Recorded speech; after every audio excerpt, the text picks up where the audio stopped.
Bismillahirrahmanirrahim. Assalamualaikum warahmatullahi wabarakatuh.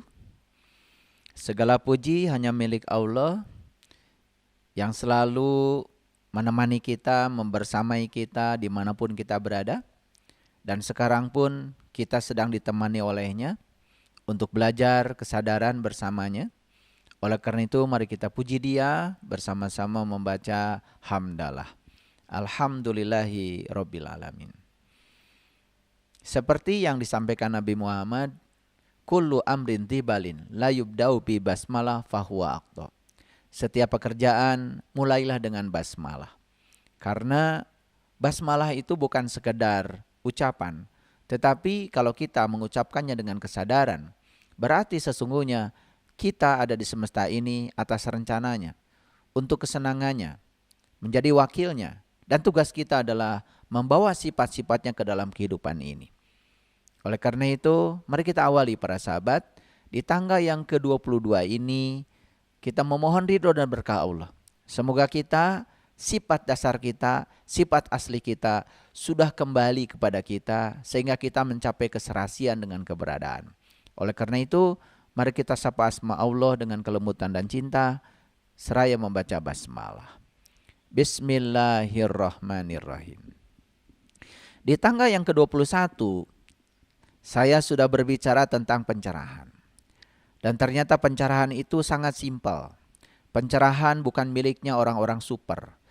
Malah justru pencerahan bisa dicapai oleh orang-orang yang sederhana, yang tawadu. Karena apa? Dalam kesederhanaan itulah angkat terjadi yang namanya pencerahan. Jadi sekali lagi pencerahan adalah menemukan sifat dasar diri sejati. Ini harus dipahami, sifat dasar diri sejati. Ada dua kata kunci di sini. Yang pertama sifat dasar, yang kedua diri sejati. Sifat dasar berarti sifat asli, sifat bawaan. Diri sejati, ya diri kita yang sejati, bukan pikiran, bukan juga tubuh. Tapi diri sejati kita adalah yang melampaui pikiran, yang melampaui tubuh, yang kecerdasannya melampaui pikiran. Bahkan tak termusnahkan, tidak bisa dihancurkan, kekal abadi adanya. Itulah sesungguhnya diri sejati kita. Jadi diri sejati kita pada dasarnya adalah bagian dari dirinya semesta yang dititipkan sebagai titipan kehidupan kepada kita. Itu yang disebut dengan ruh. Makanya istilah ruh itu ada ketika tubuh ini masih ada. Ketika ruh ini sudah tidak berada dalam tubuh ini, namanya bukan ruh. Dia sudah kembali lagi. Ketika dia masih berupa tetes, disebutnya tetes air hujan. Tapi kalau sudah kembali ke laut, namanya bukan tetes air hujan. Dia sudah menjadi samudra. Sesederhana itu bukan? Nah, kalau kita bisa membuat analogi yang tepat, tentu saja memudahkan kita untuk belajar. Jadi oleh karena itu maka pencerahan adalah menemukan sifat dasar diri sejati kita. Dan ternyata sifat dasar diri sejati kita itu tidak terjebak oleh nama dan bentuk. Dan selama ini ya kita menganggap diri kita itu adalah nama. Kita menganggap diri kita adalah bentuk. Padahal diri kita yang sesungguhnya melampaui nama juga melampaui bentuk. Kita lupa ya, bahwa sebetulnya nama itu bukan bawaan dari sana. Nama itu kan sebetulnya diberikan oleh manusia, diberikan oleh orang tua kita. Begitu kita lahir ke alam dunia supaya tidak susah menyebutnya diberi nama. Seperti saya, begitu lahir saya diberi nama Saiful Karim. Dan diri saya yang sejati bukan Saiful Karim. Diri saya yang sejati melampaui nama. Diri saya yang sejati melampaui bentuk. Ya, bahkan diri saya yang sejati tidak bisa terkungkung oleh bentuk tubuh saya. Diri sejati saya itu melampaui nama dan bentuk. Nah, kalau kita sadar, oh itu sebetulnya diri sejati saya. Lalu pertanyaannya, apa sih sifat dasar dari diri sejati saya? Kalau kita ingin tahu sifat dasar dari diri sejati, kita harus bertanya asal muasal diri sejati kita dari mana? Kan asal muasal diri sejati kita kan innalillah, berasal dari Allah. Diri sejati kita adalah bagian dari dirinya. Kalau diri sejati kita bagian dari dirinya, berarti sifat dasar kita pun tidak jauh dong dari sifat-sifatnya. Nah, mengapa ya di ajaran Islam misalnya kita belajar sifat-sifat Allah. Di ajaran Islam kita belajar Asmaul Husna misalnya, ya. Itu. Kenapa kita belajar itu? Itu bukan untuk dihafal sebetulnya. Untuk disadari bahwa sebetulnya itu semua yang dibicarakan adalah sifat-sifat dasar. Dan sifat dasar itu sebetulnya adalah sifat diri sejati kita. Nah, ketika kita tidak memiliki kemampuan untuk merasakan keterkaitan, ya keterkaitan antara apa? Sifat dasar dengan keberadaan, maka itu yang akan membangkitkan ilusi pemisahan. Nah, ilusi pemisahan ini antara apa dengan apa? Ilusi pemisahan ini antara diri sendiri dengan dunia sekitar kita. Sehingga diri kita sendiri ini merasa terpisah dari dunia sekitar. Makanya bedanya orang yang sudah mencapai pencerahan, dia merasa terhubung dengan alam sekitar. Orang yang belum tercerahkan, dia merasa bahwa dirinya dengan semesta itu terpisah. Nah, ketika dia sedang berada dalam ilusi keterpisahan, jadi saya bilang ilusi, kenapa? Karena keterpisahan itu sebetulnya bukan yang sebenarnya. Itu hanya perasaan kita saja, kita mengalami ilusi keterpisahan. Dari mana itu terjadi? Karena kita tidak mampu membuat keterkaitan antara apa? Antara sifat dasar kita dengan keberadaan. Jadi ketika kita tidak mampu merasakan keterkaitan ini antara sifat dasar kita dengan keberadaan, itu yang membangkitkan ilusi keterpisahan. Nah, ilusi keterpisahan ini kemudian ya, yang lebih bahaya lagi akan menimbulkan perasaan terisolasi. Nah, perasaan terisolasi akan memunculkan yang namanya ketakutan. Jadi sekarang para sahabat bisa mengerti ya, sadar sesadar-sadarnya. Kenapa saya takut? Jadi sebetulnya ketakutan itu karena ada perasaan terisolasi. Kita dengan alam sekitar ini merasa terpisah. Tidak ada keterkaitan dan kita tidak merasa ada keterkaitan. Jadi antara sifat dasar diri sejati kita dengan keberadaan itu tidak merasakan keterkaitannya. Itu yang membangkitkan ilusi keterpisahan. Nah, ilusi keterpisahan ini ya antara diri kita dengan dunia sekitar itu menimbulkan perasaan terisolasi. Nah, perasaan terisolasi ini lalu menimbulkan ketakutan. Nah, coba perhatikan orang yang ketakutan, ya. Orang yang ketakutan itu pasti akan selalu mencari benteng, mencari perlindungan, ya. Mencari. Dari mana ketakutan itu? Lagi-lagi, ketakutan itu sumbernya satu, dari pikiran. Dari pikiran. Ketakutan itu sebetulnya hanya ilusi dari pikiran. Nah, saya beri contoh sederhana ya. Beri contoh sederhana. Ada orang misalnya takut hantu. Kan sebetulnya dia belum pernah ketemu hantu. Bahkan sebetulnya tidak bisa menggambarkan hantu itu seperti apa. Jadi sebenarnya ketakutan itu kan ilusi. Ketakutan itu tidak ada. Hanya rekayasa yang dibuat dalam pikiran. Kan heran ya, saya sering bertanya. Ada orang takut hantu, saya tanya, pernah nggak lihat hantu? Belum pernah lihat, tapi dia takut hantu.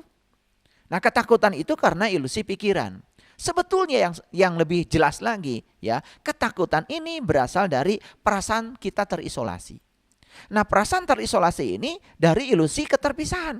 Ilusi keterpisahan karena sesungguhnya sifat dasar diri sejati kita, ya kita tidak merasakan ada keterkaitan antara sifat dasar diri sejati kita dengan keberadaan ini.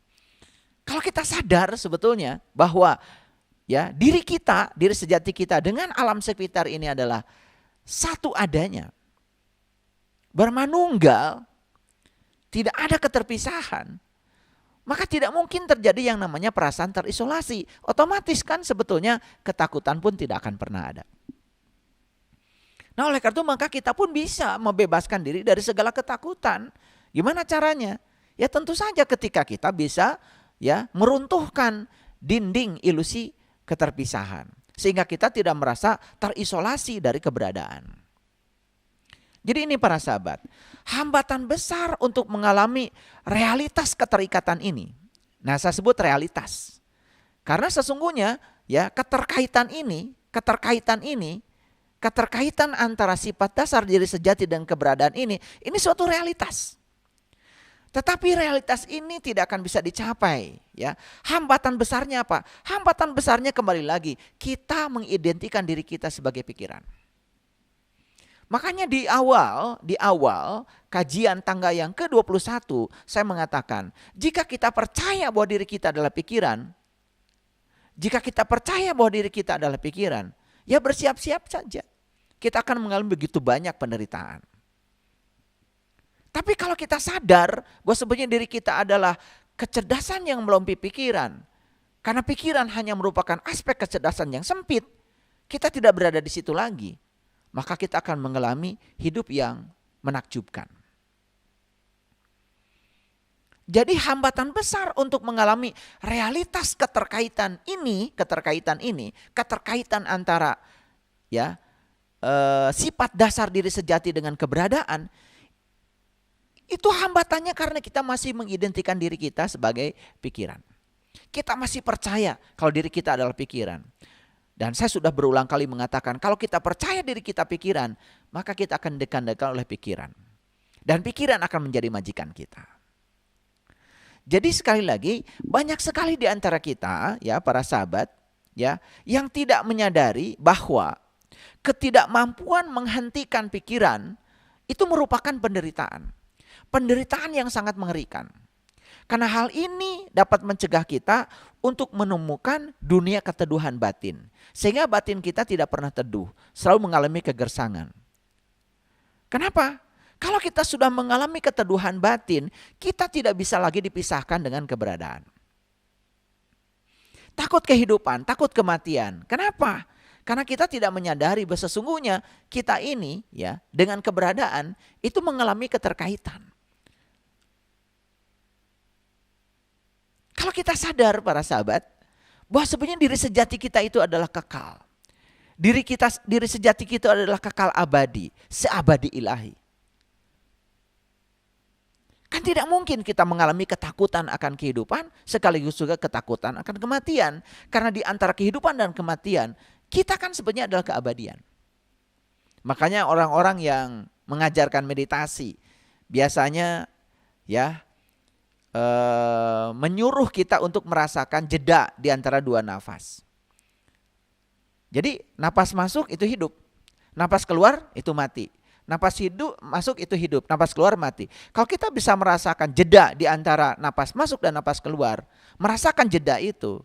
Nah makanya orang-orang meditasi kita sudah mencicipi yang namanya keabadian. Karena keabadian itu berdiri di antara kehidupan dan kematian. Sama seperti di antara benci dengan cinta. Di situ ada kasih sayang. Kasih sayang itu tidak terjebak oleh benci, tidak terjebak oleh cinta. Karena kasih sayang itu ada di titik tengah. Kasih sayang itu ada di titik tengah. Nah sebetulnya kenapa kita disebut harus mencapai titik tengah? Harus mencapai umatan wasato. Harus mencapai wasit, mencapai titik netral. Kenapa? Disitulah sebetulnya letaknya keabadian. Jadi dunia keteduhan batin ini hanya akan dicapai apabila kita ya sudah bisa menghentikan pikiran kita. Dunia keteduhan batin ini yang akan menyebabkan kita tidak mengalami keterpisahan dengan keberadaan.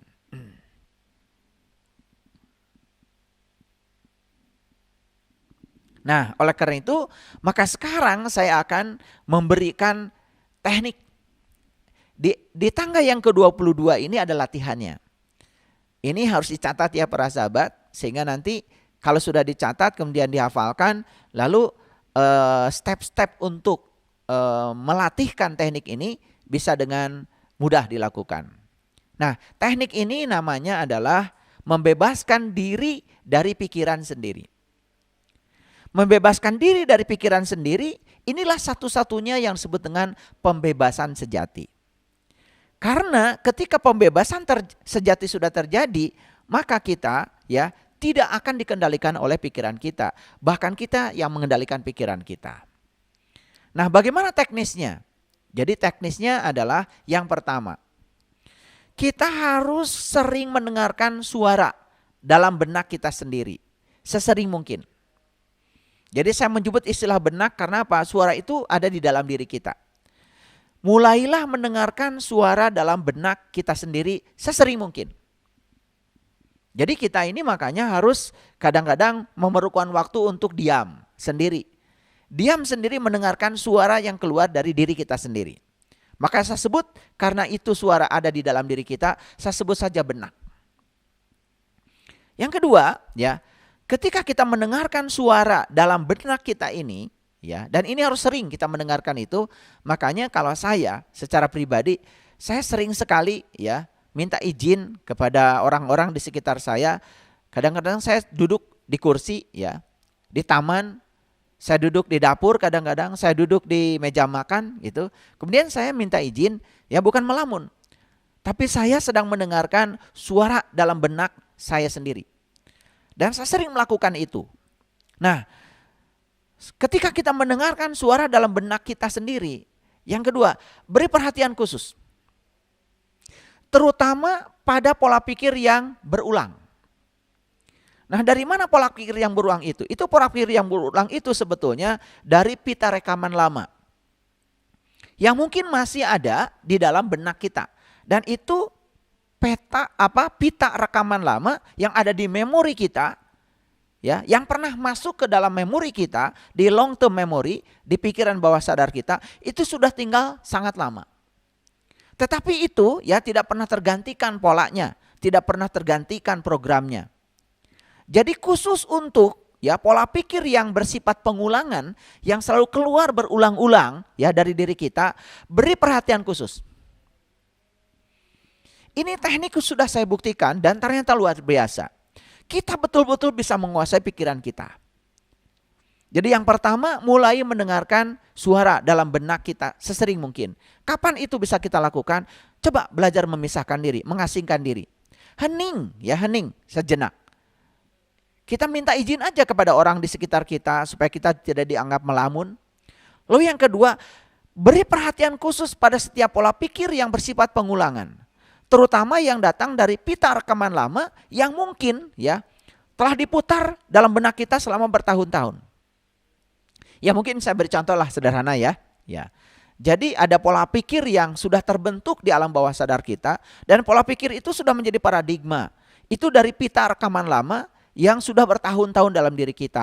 Khusus untuk pola pikir yang ada dan berulang-ulang muncul, beri perhatian khusus.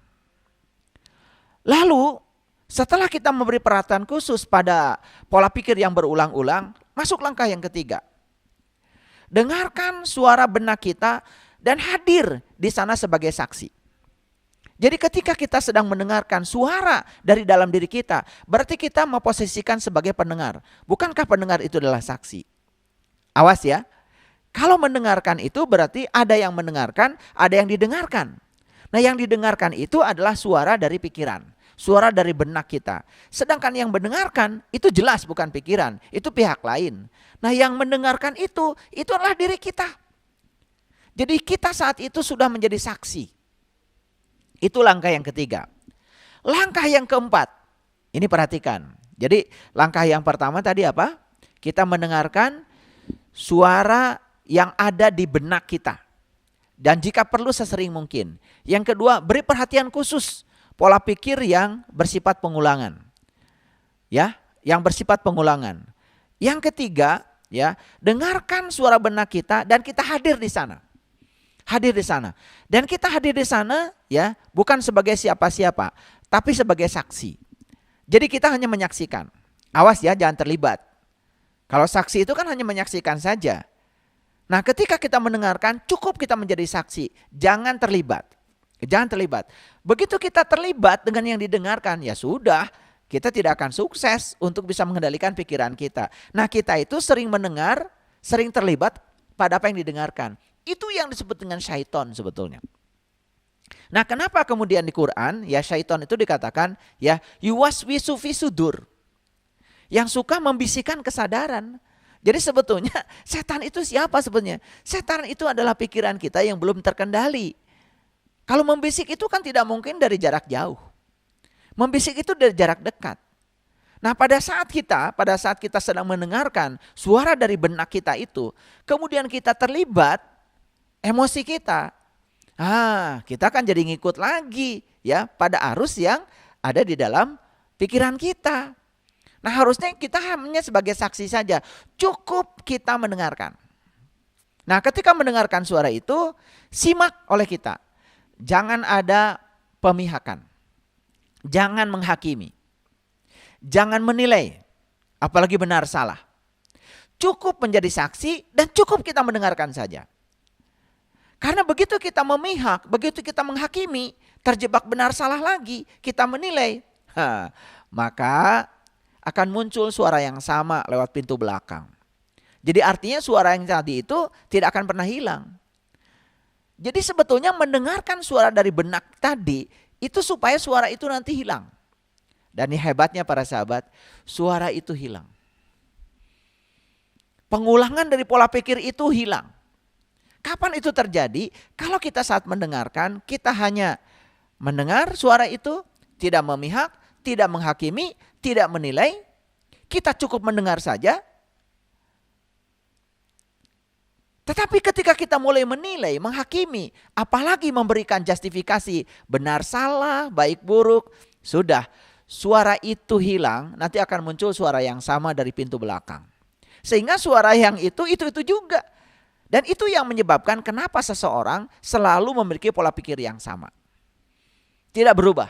Padahal dia juga sudah belajar dengan pola pikir yang semacam itu, hidupnya kan penuh dengan penderitaan. Dengan pola pikir yang semacam itu, hidupnya penuh dengan kesengsaraan. Tapi dia tidak mau mengubah pola pikirnya.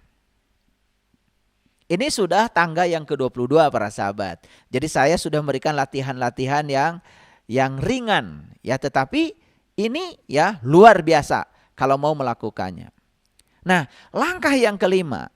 Dengan mendengarkan suara tadi, maka kita akan menyadari, oh itu toh suaranya. Lalu kita akan mengatakan, disinilah aku mendengarkannya. Disinilah aku memperhatikannya. Nah, kesadaran aku ada di sini, itu yang disebut dengan rasa kehadiran. Dan rasa kehadiran itu jelas, ini bukan pikiran. Dan kesadaran itu timbul jauh di luar pikiran kita. Nah, bagian yang ini, yang kelima ini mungkin harus saya ulang ya. Jadi begitu kita mendengarkan suara itu, suara dari benak tadi, seperti yang saya bilang, tanpa memihak, tanpa menghakimi, tanpa menilai, kita hanya mendengar saja. Begitu kita memihak, menghakimi, maka suara itu selesai, suara yang sama akan datang lagi lewat pintu belakang. Dan itu akan terus menerus, itu suara itu juga. Sehingga suara itu tetap eksis di dalam pikiran kita, eksis di dalam bawah sadar kita. Nah, dengan mendengarkan suara itu, maka kita akan menyadari, itulah suaranya, oh itu suaranya. Lalu kita akan mengatakan, disinilah aku mendengarkannya. Di sini aku memperhatikannya. Ketika mengatakan di sini aku mendengarkannya, di sini aku memperhatikannya, berarti kita sedang memasuki kesadaran, aku ada di sini. Aku sedang mendengarkan kamu. Nah, rasa kehadiran ini jelas bukan pikiran. Jadi yang sedang mendengar itu bukan pikiran, yang sedang didengar jelas itu adalah pikiran. Nah, kesadaran ini timbul jauh di luar pikiran. Sehingga pikiran lama-kelamaan akan kehilangan cengkeramannya. Maaf ya para sahabat, sering kan ikut meditasi.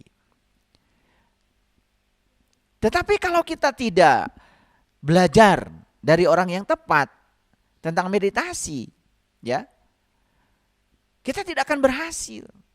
Padahal meditasi itu pada dasarnya kita sedang menjadi saksi bahwa diri kita bukan pikiran. Bahwa diri kita adalah pemerhati bagi si pemikir. Nah, kalau kita sudah menjadi pemerhati bagi si pemikir, maka kita sudah sukses tuh meditasinya. Berarti kita sudah mengalihkan ya energi yang ada dalam pikiran menuju kepada kesadaran. Sehingga pikiran kehilangan cengkeramannya. Jadi ketika kita sedang mendengarkan suara itu, kita akan mengatakan dan kita menyadari itu suaranya. Oh, itu suaranya. Lalu kita akan mengatakan, disinilah aku mendengarkannya. Disinilah aku memperhatikannya. Kesadaran aku ada di sini, itu yang disebut dengan rasa kehadiran. Lalu kita akan merasakan bahwa sebetulnya kita bukanlah pikiran. Kesadaran itu timbul jauh di luar pikiran. Ini langkah yang kelima. Perhatikan ya langkah-langkahnya. Lalu langkah yang keenam, ketika kita mendengarkan pikiran, kita bukan hanya menyadari pikiran itu, tetapi menyadari diri kita sebagai saksi bagi pikiran. Nih, sederhana ya, sederhana. Coba para sahabat, kalau kita ngobrol. Ngobrol itu kan ada dua. Ada yang bicara, ada yang mendengarkan. Paham ya? Nah, tugas kita ya kan bergantian. Ada saatnya kita bicara, ada saatnya kita mendengarkan. Nah, kalau saat orang lain bicara, kita juga bicara, kan itu akan tabrakan. Pada saat orang lain bicara, kita mendengarkan. Bahkan coba belajar. Ketika orang lain sedang berbicara, jangan ada pemihakan. Jangan ada penilaian, jangan ada justifikasi. Sehingga kita tidak terjebak ya dalam pandangan orang lain. Kadang-kadang suka ada berantem kan. Berantem itu karena apa? Karena kita sudah terjebak oleh benar salah, baik buruk. Sehingga disitulah terjadi yang namanya perdebatan.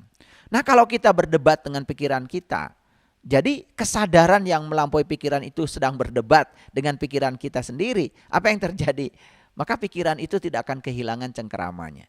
Pikiran akan semakin berkuasa. Jadi langkah yang keenam, ketika kita mendengarkan pikiran, kita bukan hanya menyadari pikiran itu, tetapi menyadari diri kita sebagai saksi bagi pikiran.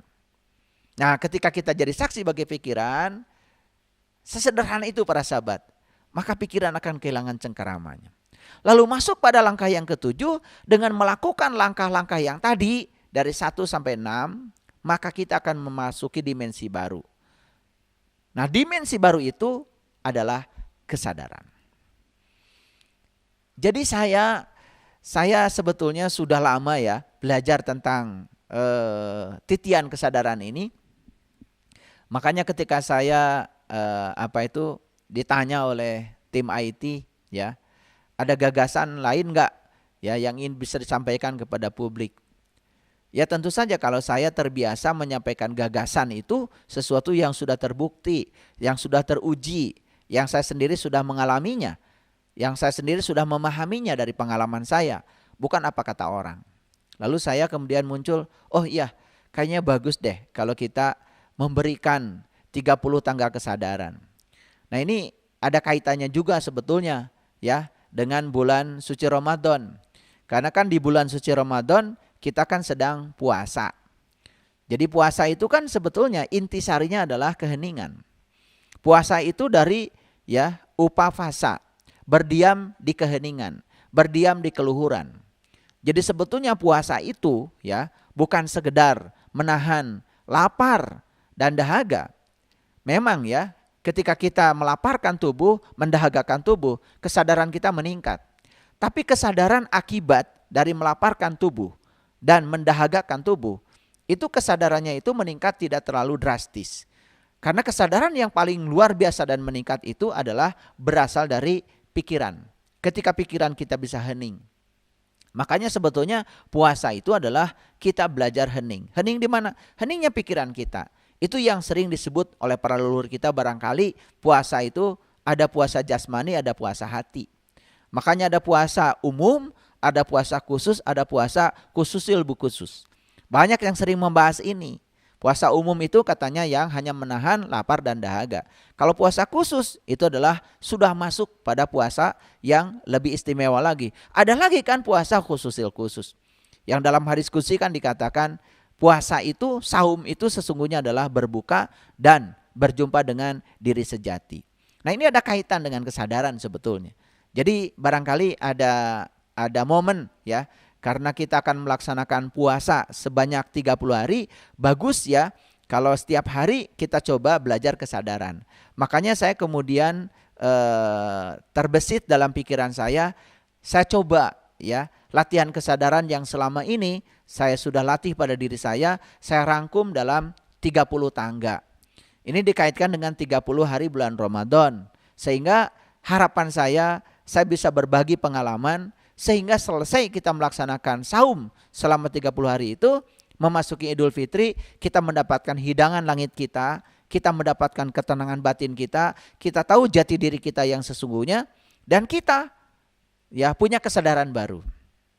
Jadi para sahabat, saya ulang sekali lagi ya, di episode yang di tangga yang ke 22 ini ya, latihan untuk pembebasan sejati, latihan untuk membebaskan diri dari pikiran kita sendiri. Saya ulang secara singkat. 1, sering mendengarkan suara dalam pikiran kita. 2, berikan perhatian khusus pada setiap pola pikir yang berulang.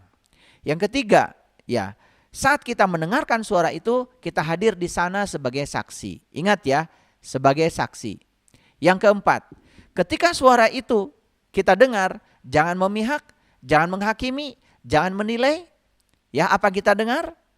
Ya, cukup menjadi saksi saja. Itu yang keempat. Yang kelima, ketika kita mendengarkan suara itu, kita menyadari itulah suaranya. Dan ketika kita mengatakan itulah suaranya, katakan pada diri kita, aku mendengarkannya, aku memperhatikannya.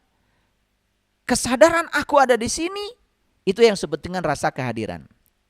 Dan rasa kehadiran ini jelas bukan pikiran. Jadi kita sudah memulai masuk pada sesuatu yang melampaui pikiran. Masuk pada langkah yang ke-6, ketika kita mendengarkan suara pikiran kita, bukan hanya kita menyadari pikiran itu, tetapi kita menyadari bahwa diri kita adalah saksi bagi pikiran. Masuk langkah yang ke-7. Ketika kita bisa melampaui langkah-langkah 1-6, maka kita akan memasuki dimensi baru, di mana kesadaran sudah mulai masuk pada diri kita. Selamat menjalankan, semoga tangga yang ke-22 ini bisa para sahabat lakukan. Karena kita akan memasuki tangga yang lebih keren lagi, tangga 23 sebentar lagi. Terima kasih. Assalamualaikum warahmatullahi wabarakatuh.